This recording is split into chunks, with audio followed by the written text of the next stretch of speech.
Hey, I'm Travis, and this is Handcrafted Overlanding. So, a couple weeks back, my friend Will asked if I'd be interested in doing some offshore fishing. Now, I've never been really a fisher. Angler? Whatever term you want to use. It's never really interested me all that much, but I figured, hey, never been, so why not? My mom used to tell me stories about how my father loved to fish. About being up at 5 a.m. so he can get that boat out on the water and catch those first morning fish. Now, I'm not much of a morning person, but hey, it's a new experience. You got to do what you got to do to enjoy it, right? So, up at 2:30, out the door at 3:30, Will, our friend Eric, and I all hopped into the truck and away we went. The place was about an hour and a half away, and being in the Bay Area, I wasn't really looking for the traffic, but because it was so early, man, it was super smooth driving. We had a great conversation on our way down, discussing movies and books that we like. We ended up gravitating, talking about 80s books and movies, and what movies Eric's kids should probably see. We talked about the classics and quite a few that I hadn't heard of. It's funny talking about this because it reminded me of conversations I've had with my brother. Although he's only 7 years younger than me, and he grew up in the same house as me, we've had conversations about movies that he hasn't seen that I consider classics. Made me wonder what movies the latest generations are missing. Anyway, after check-in, we made our way to the ship, the Seawolf. The deckhands were already hard at work getting the rods ready for the people who rented. Will, Eric, and I did our best to stay out of their way while avoiding the cabin. It was just too nice a morning. So we ended up setting up at the aft, sitting on our ice chests, waiting for launch. So they fired up the engines. We were waiting on a couple last people to board before the deckhands could go over safety. They went over safety, covering everything from wear the life jackets were, don't flush anything down the toilet that didn't come from you. If you're sick, get out on the deck.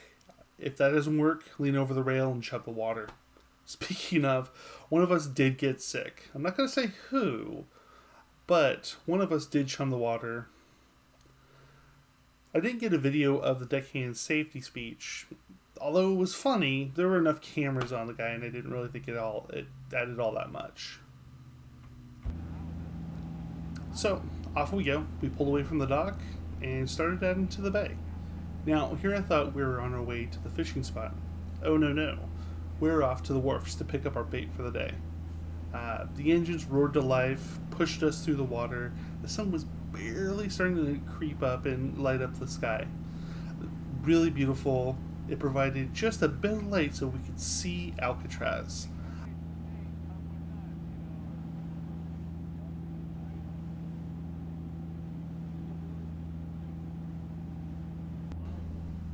I've lived in California my whole life, and this is the closest I've ever been to Alcatraz.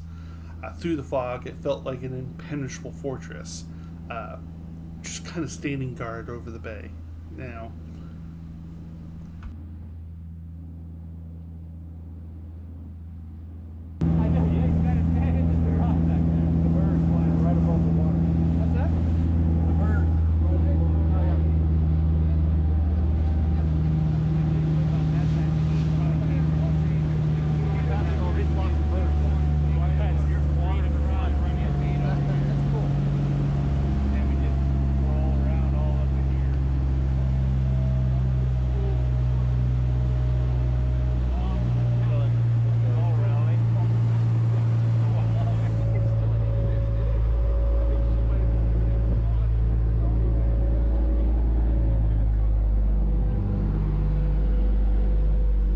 so we pull into the wharf.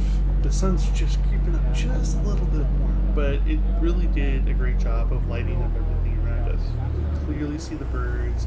You can see this old broken down building. And the area opened up into a big bustling alcove. It was only 6 a.m., but you really kind of got the feeling that these people were already well halfway through their day.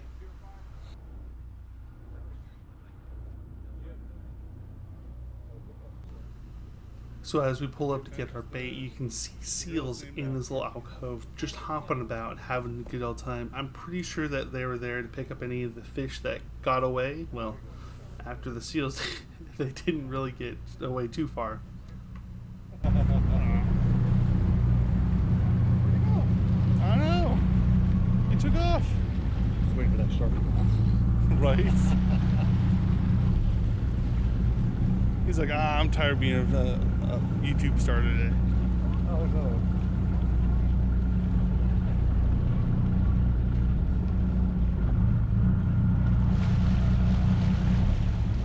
A couple of them out there. Yeah, I saw two at least. Out for their morning swim.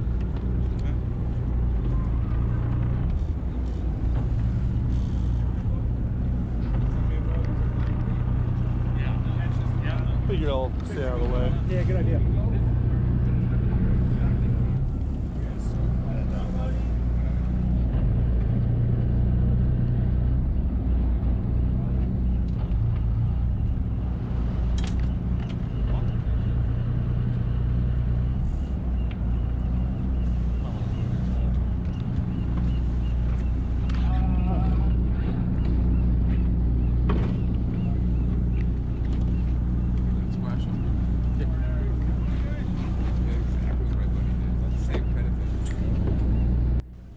But you know, it was really cool to see how talented all these people were. It was just really well choreographed. They were passing back and forth that net full of our bait, just with so much ease. Yeah, a couple fell out, but you know, you gotta feed the seals somehow, right? Anyways, I'm pretty sure we weren't the first boat, and we weren't going to be the last. I think there was someone behind us waiting, so we pushed off and we started heading out for our fun fishing trip.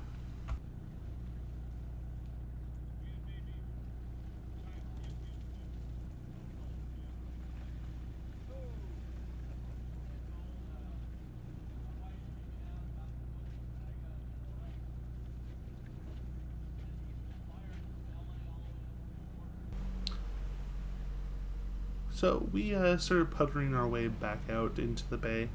As soon as we cleared everything, the captain started to roll on the throttle, and man, those engines roared right back to life. And when I mean roar, I mean really do mean roar. I mean, it wasn't dangerously loud, but it was loud enough to pretty much kill conversation between the three of us. Sun was coming out, but it was still very gray and dark out if you've ever been into the Bay Area.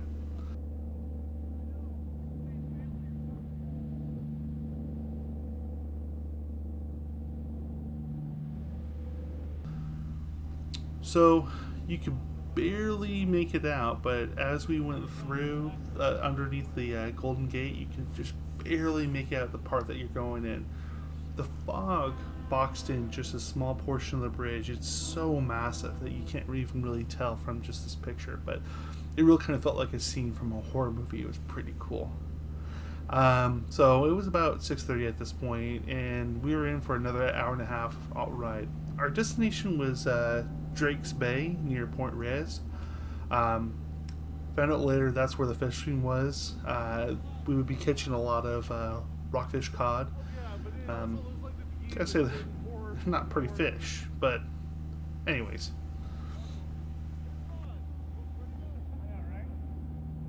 We saw for like 30 seconds.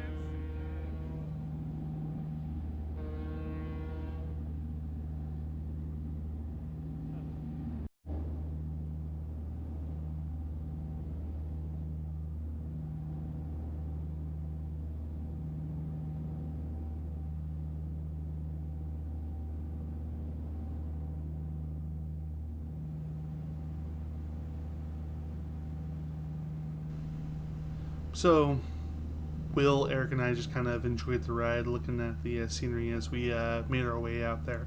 I don't know about those guys, but I was tired. I got to bed at like midnight the night before.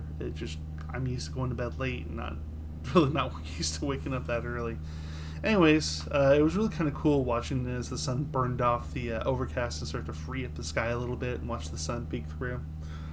It was really also interesting watching the birds, how they used to fly, or how they fly just so close to the water. Almost like their wingtips are going to touch the water, but they wouldn't. It was really kind of cool.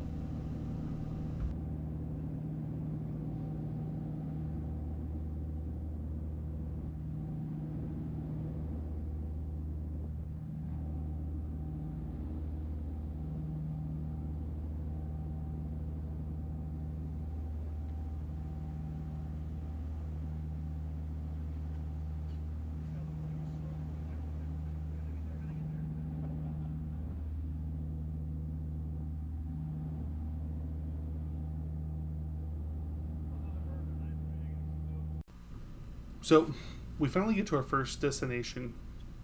All three of us get to our poles, and you can see here as Will feeds his bait through, you can see that he gets the hook underneath the chin, through and between his eyes, and then just drop it into the water. So there's a 1 pound weight on the end of this. We drop it almost to the bottom, then we pull it up a little bit. At the first stop, the fish were really biting. I mean, I think it's because it was so early, but I managed to pull in 6 black rockfish cod out of the water probably under an hour, maybe a little less. Now Will, though, managed to pull up an amazing looking lean cod. I mean, that color is just amazing. He was a decent sized guy. I mean, bigger than anything that I caught that day, but was not the biggest one that was caught that day. I mean, there was no competition. The biggest fish, you'll see later, was just, I think it was 18 pounds. They may have said it was 20 pounds. You know, I was thinking about it, and you'd think that my father, doing all the fishing his whole life, that some of that might have rubbed off on me. No, not at all. But anyways, I wasn't really there for the fishing. I was kind of there for the experience. Yeah, same thing? Yeah, same thing. This is the lean cod. This is the one you don't want to put your hand in. This is the one you don't want to put your... Yeah, that's 2 of those. You got another one earlier? Yeah, I got another one earlier. Oh, good. You got your limit. Okay, so no more lean cods for me. No? Well, you keep catching them. Keep your 2 biggest ones. Open this up.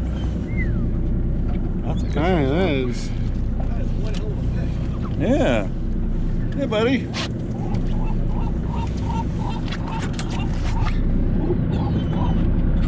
Get a teeny gallery out there. You're laughing at me. So, out of the 3 of us, Eric was pulling fish up almost nonstop. He dropped the line, we start chatting about movies or whatever, and bam, pull a fish right up. He hit his limit quick. I think he tossed off, 4 or 5 off the side because they were just too small, and he had already hit his limit.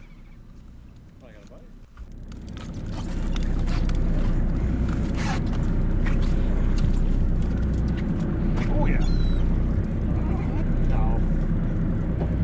I think he's pulling that hard. No. Another one like yours.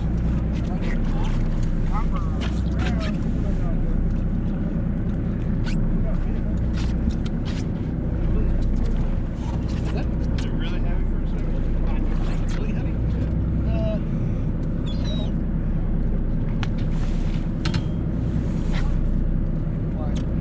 It looked like it had 2 marks on it.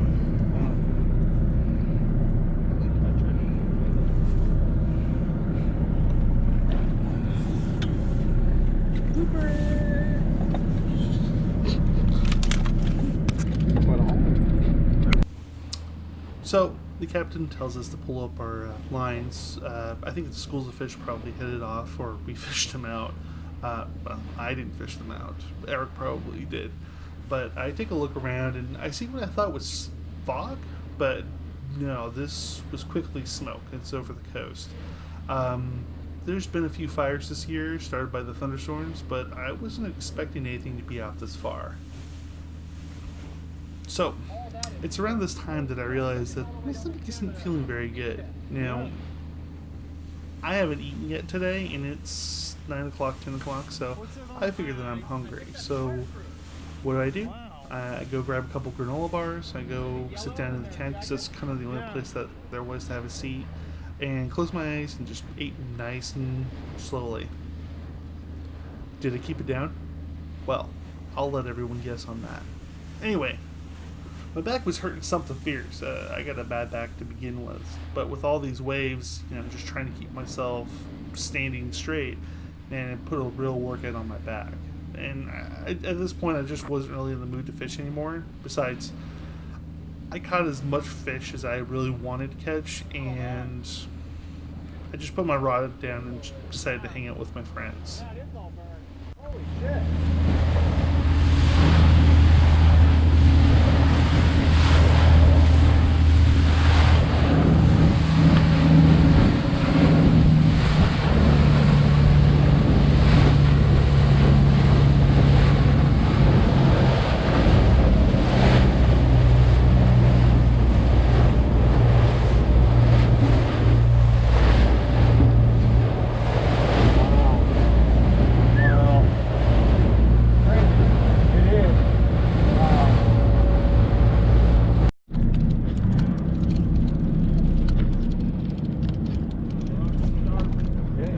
I got something. There you go. Oh. Oh, I was like, wow, look at the tail on that guy. Camouflage.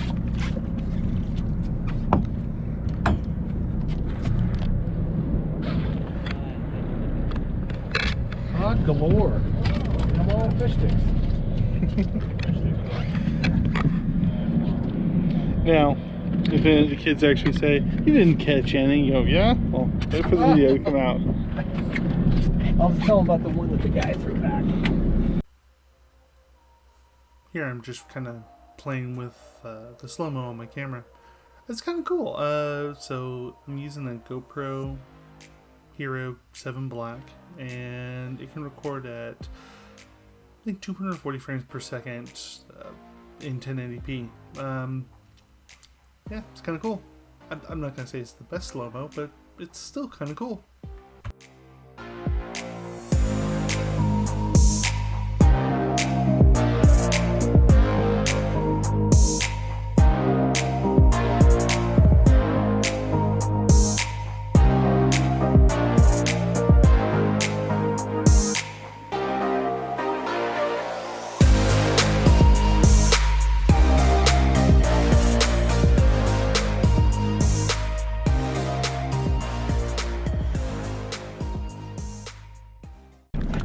You got something coming up? Buddy, come on and arrive.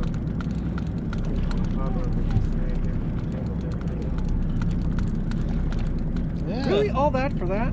You're going to throw it back away, aren't you? Throwing it in the bag.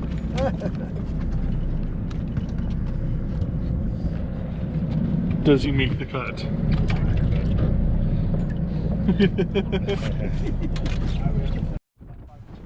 So, as the day progressed, Eric kept on pulling them out of the water, kept on measuring them up, and big ones he kept. You know, he was pulling them out. At this point, again, I was done fishing. I was really just kind of more enjoying the sights. One sight that I wasn't enjoying, though, is looking on the coast and seeing it on fire.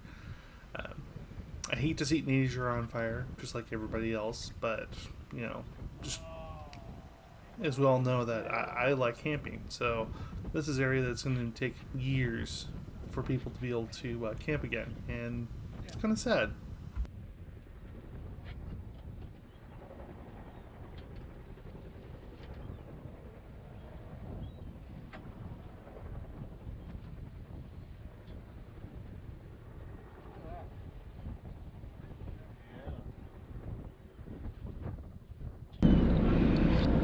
Maybe I should sit here like this, wait for a bird to come take my bait, and then I'll just drop it.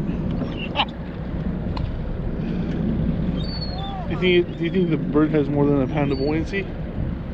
I don't know. But I think they're pretty fucking stupid.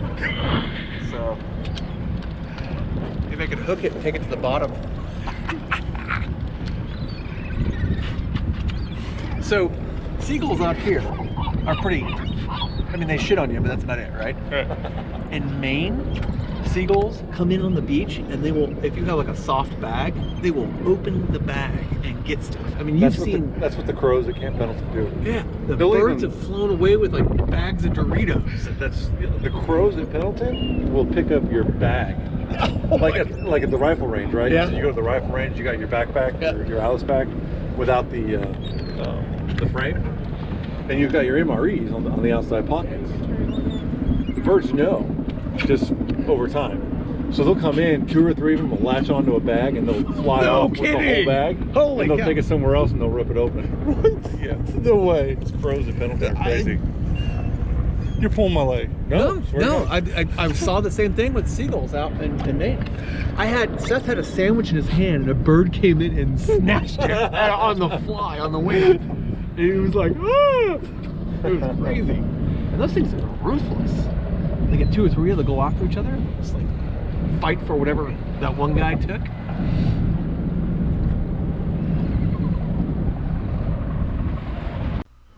A little while later, one of the other people there landed the biggest fish of the day.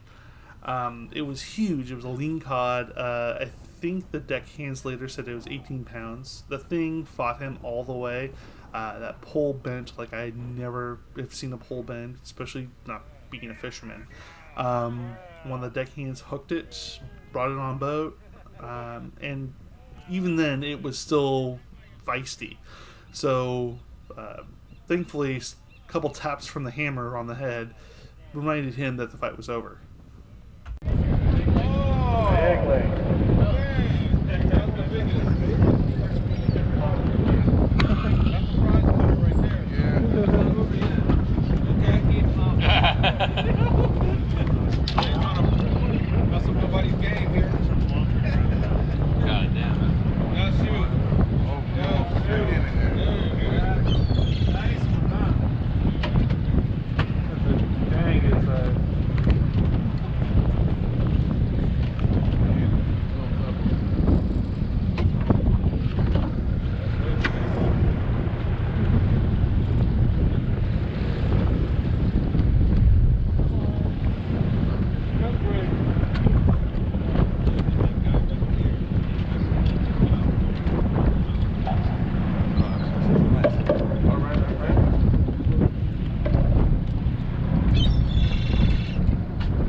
So, shortly after that large fish was caught, it was pretty much time to go home. So, Captain turned the boat around and we started heading back the way we came. As we did so, we saw some flames from the shore, and that was crazy. I'm not 100% sure how far we were from shore, but we're still pretty far, and we can still see the actual glow from the flames. It's crazy. Just the smoke billowing into the air, just watching nature burn. It's pretty terrifying, if I do say so. Hope they get contained soon. Like I said, I'd love to camp out here, and looking at the scenery, it's not going to be anytime soon.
So, while I'm out gawking at nature burning, the deckhands are already hard at work filleting the fish. Now, this was only a service for whoever wanted it. They'd bring their bags of fish over and they would take care of it. They made quick work of it. I was the last person to do it, and it may have been 15 minutes when they set up, and we had quite a few people on the boat. I looked at the fillets later on, and they came out perfect. They are just absolutely gorgeous. They've been all vacuum sealed and put away. They should be good.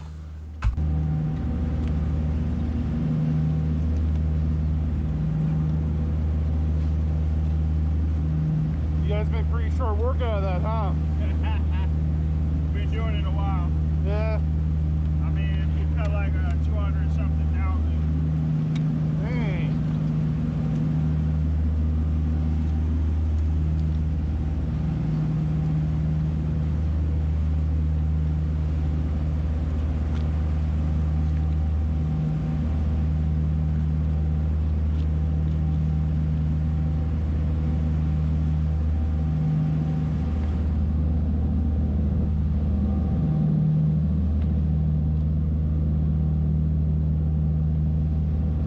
How long you guys been doing this? I've been here nine seasons, so 8 years. Damn.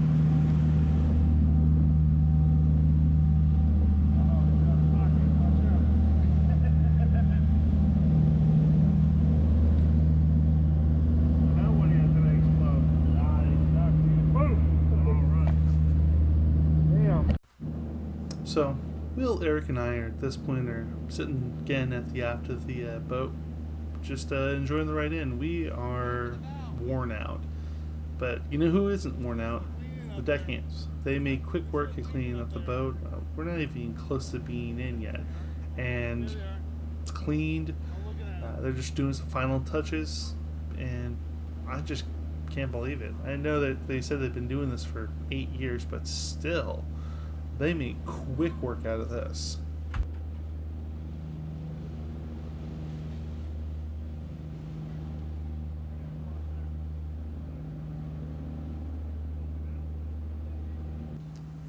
So, we all know Golden Gate Bridge is big.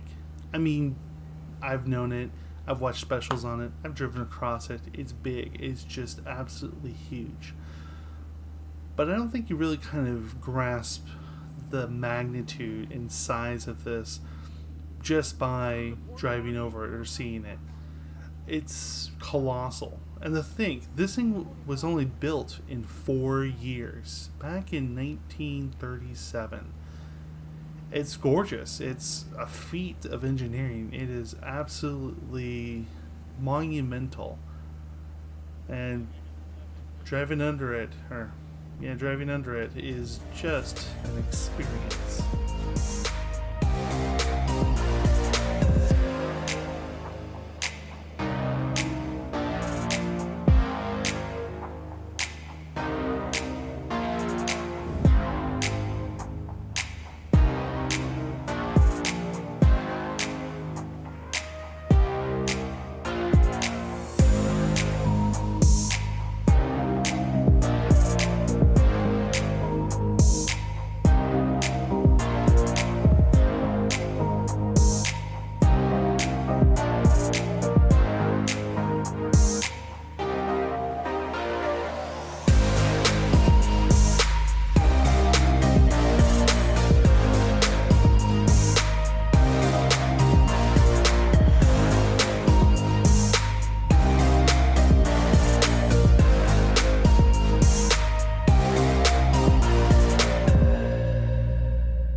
So, as we came back into the bay, finishing out the day, seeing these hydrofoil surfer dudes, we were all pretty content. The fish we caught and the day that we had a lot of fun. And, yeah, I would recommend anyone who hasn't done it to at least try it once.